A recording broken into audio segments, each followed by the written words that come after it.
আমাকে এত তাড়াহুড়ো করে এখানে ডাকলে কেন সুমি? ওদিকে দোকানে মাল দিতে হবে, খদ্দের দাঁড়িয়ে রয়েছে। কাকাবাবু রাগারাগি করবে। কি বলছিলে বলো? কাল আমার পাকা দেখা। পাকা দেখা? ভালোই তো, বিয়ে করে নাও। অনেক ভালো হবে তোমার, খুব সুখী হবে তুমি।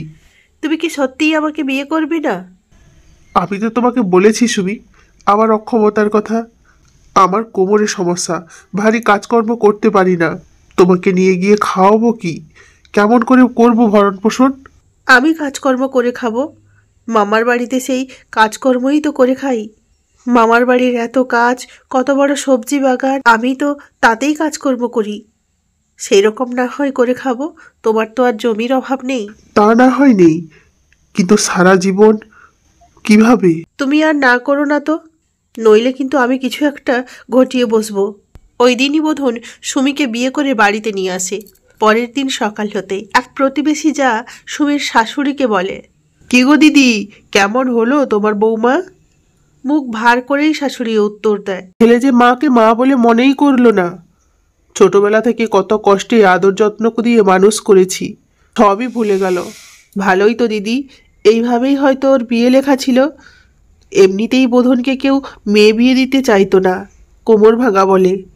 একটা হাড় হাফাতে ঘরের মেয়ে, মা বাবার মাথা খেয়ে মামা মামির ঘাড়ে বসেছিল, তাদের ঘাট থেকে এবার আমার ঘাড়ে এসে বসেছে।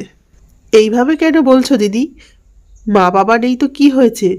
তুমি তো এখন ওর মা হলে। গায়ে একটা সোনার টুকরো পর্যন্ত নেই। কি হবে সোনা দিয়ে? বৌমাও তো তোমার সোনার টুকরো। মুখখানা কত সুন্দর, কত ভদ্র ব্যবহার। দু একবার দেখেছি ওকে ও পাড়ায়। পয়সা সোনা গয়না কিছু পাওনি বলে মনে দুঃখ রেখো না গো। দেখো, ওই বৌমা তোমার খুব সেবা যত্ন করবে। যারা বাবার ঘর থেকে নিয়ে আসে, উঠতে বসতে কিন্তু তারা খুব খোঁটা দেয়। বাবার থেকে এত এনেছি, এসব কেন করব? না গো দিদি, বৌমা কিন্তু সত্যিই খুব ভালো হবে। আচ্ছা, যাই আমি, বেলা হয়ে এলো।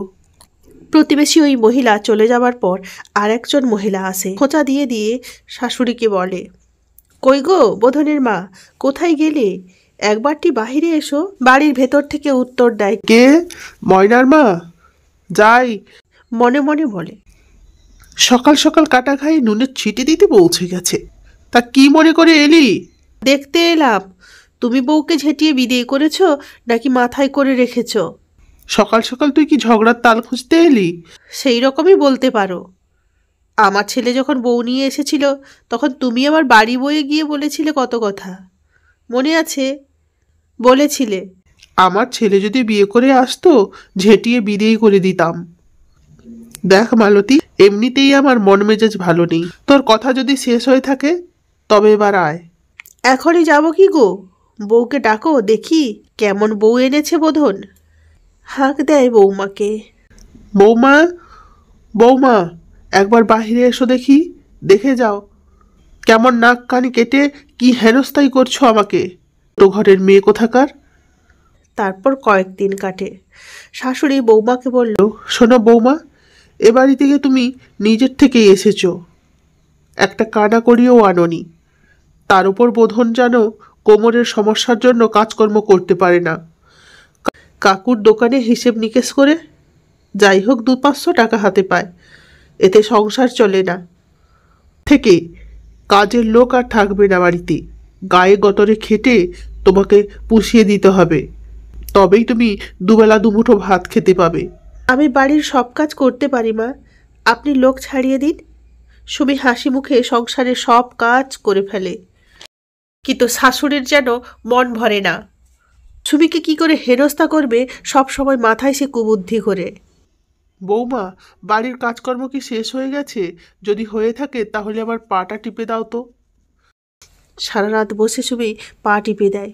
সকালের দিকে যখন একটু চোখ লেগে আসে, কি হলো বৌমা, সূর্য যে মাথার উপর উঠে এলো, আর তুমি এখানে বসে বসে ঢুলছো? যাও যাও, বাসি কাজকর্ম গিয়ে সারো। শুধু এতেই হতো না, খেতে বসলেই বলতো, ও মা, এত ভাত খাবে তুমি? এত খেলে সমুদ্রের বালিও যে কুলোবে না। সুমি চোখের জল ফেলতে ফেলতে আধপেটা হয়ে উঠে আসতো। শাশুড়ির টর্চার দিনের পর দিন বাড়তে থাকে। মুখ বুজে সে সব কিছুই সহ্য করতে থাকে। স্বামীকে সে কোনো কিছুই বলে না।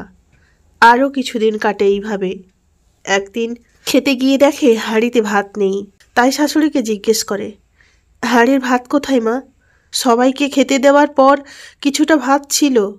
ওই কুকুরটা আর না খেয়েছিল, তাকেই দিয়ে দিয়েছি। আহারে, বেচারা অবলা পশু, কাউকে কিছু বলতে পারে না। আমি কি খাবো মা? একবেলা না খেয়ে থাকলে কি তুমি মরে যাবে? তাছাড়া মেয়ে মানুষের মাঝে মধ্যে উপোস থাকা ভালো। হায় ভগবান, আমার কপালে কি এত লেখা ছিল? বাবার কাছে প্রতিদিন অত্যাচারিত হবার সময় ভাবতাম বিয়ের পর শ্বশুরবাড়িতে গেলে হয়তো একটু ভালো থাকবো, কিন্তু তুমি কোনো কুলেই সুখ রাখলে না। সুমির মতো কত মেয়েরই এমন কপাল। দিনের পর দিন শাশুড়ির লাঞ্ছনা যন্ত্রণা সহ্য করে পড়ে থাকতে হয় শ্বশুরবাড়িতে। আপনাদের কার কার শাশুড়ি এমন, আপনারা আমাকে কমেন্ট করে জানাতে পারেন।